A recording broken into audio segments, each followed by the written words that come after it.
கண்ணீர் அடக்கவும் முடியல, கதறி அழவும் முடியல, நெஞ்சுக்குள்ள இருக்கிற பாரத்தை இறக்கி வைக்கவும் தெரியல. ஆனா இந்த உலகத்துக்கு முன்னாடி நான் ரொம்ப சந்தோஷமா இருக்கிற மாதிரி காட்டிக்க வேண்டியிருக்கு. சில வழிகள் அப்படித்தான், யார்கிட்டையும் சொல்ல முடியாது, சொன்னாலும் புரியாது. ஒவ்வொரு நாளும் அந்த வலியோட தான் விடியுது, அந்த வலியோட தான் முடியுது. மனசுக்குள்ள ஒரு பெரிய புயலே அடிச்சிட்டு இருக்கும். ஆனா வெளியில பார்த்தா ஒரு சின்ன காத்து கூட அடிக்காத மாதிரி அமைதியா இருப்போம். நம்மள சுத்தி இருக்கிறவங்க நம்மளோட சிரிப்பை மட்டும்தான் பாக்குறாங்க. அந்த சிரிப்புக்கு பின்னாடி எவ்வளவு கண்ணீர் இருக்கு, எவ்வளவு காயம் இருக்குன்னு யாருக்கு தெரியும்? சில நேரங்கள்ல தனியா உட்கார்ந்து அழுதுடலாமான்னு தோணும். ஆனா அந்த கண்ணீருக்கு கூட சில கட்டுப்பாடுகள் இருக்கு.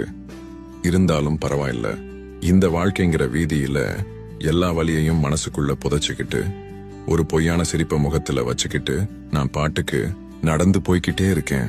ஏன்னா என்னைக்கு இருந்தாலும் இந்த பயணம் முடிஞ்சே ஆகணும். அந்த கடைசி நாள் வரைக்கும் இந்த சிரிப்பு மட்டும் என் முகத்துல இருந்துட்டே இருக்கும்.